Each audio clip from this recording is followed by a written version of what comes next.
Good morning, welcome to Tradie Tuesdays. Of course, industry mentor Miles Primrose joins us from Business Site.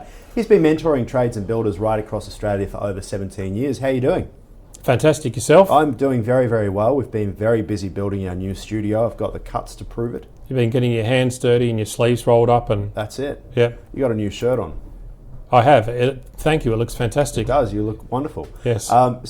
Speaking of which, we're seeing more females working in the building industry. We actually are. And look, one of the focuses I wanted to have on the show, the Trades and Builders Business Show, is to show it's not just about blokes. Absolutely. And that's a really good point. And to me, firstly, I'll say is to get more exposure for the females in the industry because they're there, and up until sort of a while ago, they weren't getting noticed enough or properly. But then when you made a good point there about the blokes. To me, it shouldn't be blokes. It should be about the people. You know, we shouldn't. I personally believe it shouldn't be like there's this bloke who's a plumber and there's this female who's an electrician or that type of thing. It should be talking about people generally. Yeah. Well, when I'm in a workplace, I don't think about he or she. It's just how it is in an office. It's become so normalised. We'll get into a few of those issues in a moment because I have some very good points that have been put to me from people in the building industry. But you've had the Melbourne chippy chick on your show quite often. This was her just recently. Let's have a look. I feel, or this is how I feel when I'm working, is don't picture yourself, I know it's a bit weird, but as a woman. Just picture yourself as a worker, just a normal person. Because if you walk into a client's house or walk into a room of people and you think, oh, I'm a woman and it's different and they're going to judge me, that's going to come across to everyone. But if you just walk in casual as and you're just like, hey guys, and there's nothing wrong with what you're doing, and you need to know that. There's nothing wrong with you working in the trade. Stop feeling that way and just be confident, know what you're doing and work towards your goals. That's it. So if you want to open your own business, you need to have, your confidence needs to be very, very high, and you need to not worry about other people. So you just need to walk in and just be confident and think, that's it, I can do this, just like.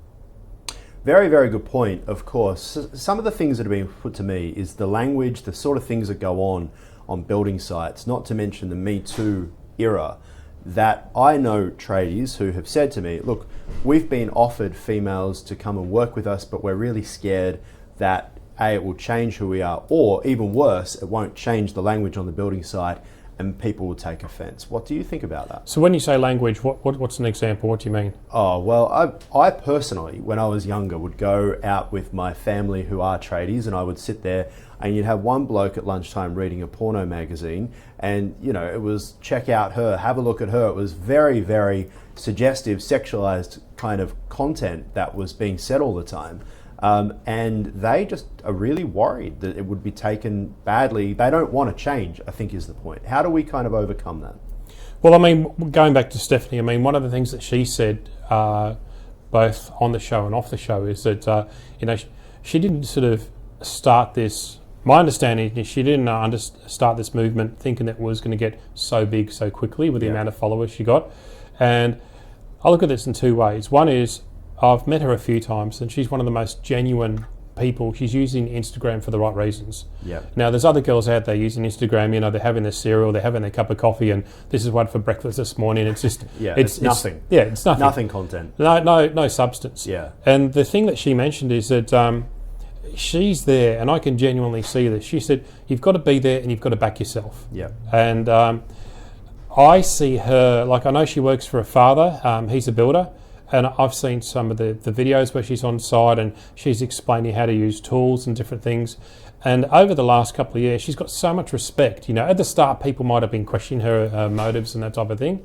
But she's got so much respect from different fields across the industry because she's been her.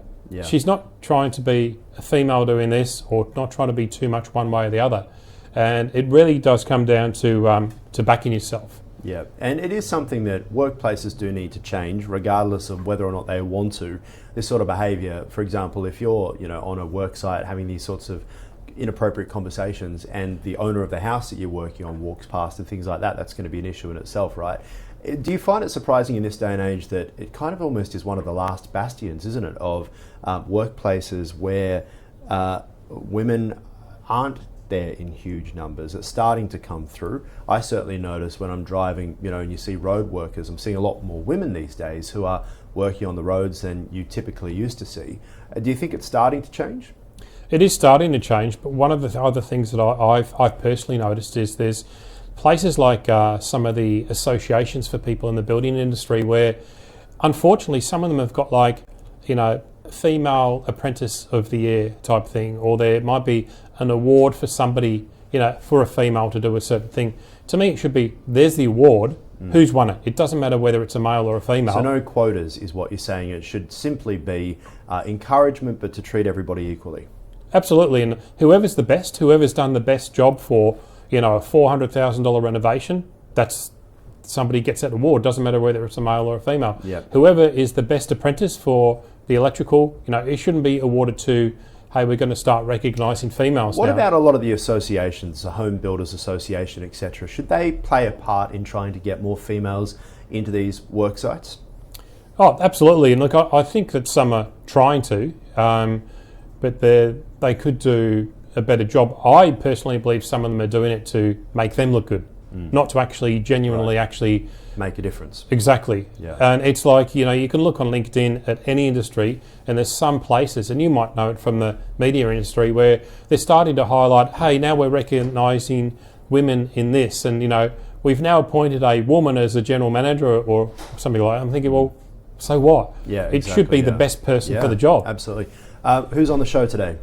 We've got two people on the show today. We've got two women. We've got Tanya, who's a registered female builder, and we've got Jenny, who's going to talk to us about all the things we should do properly for getting your videos right. Wonderful. Sounds great. We'll talk to you again soon.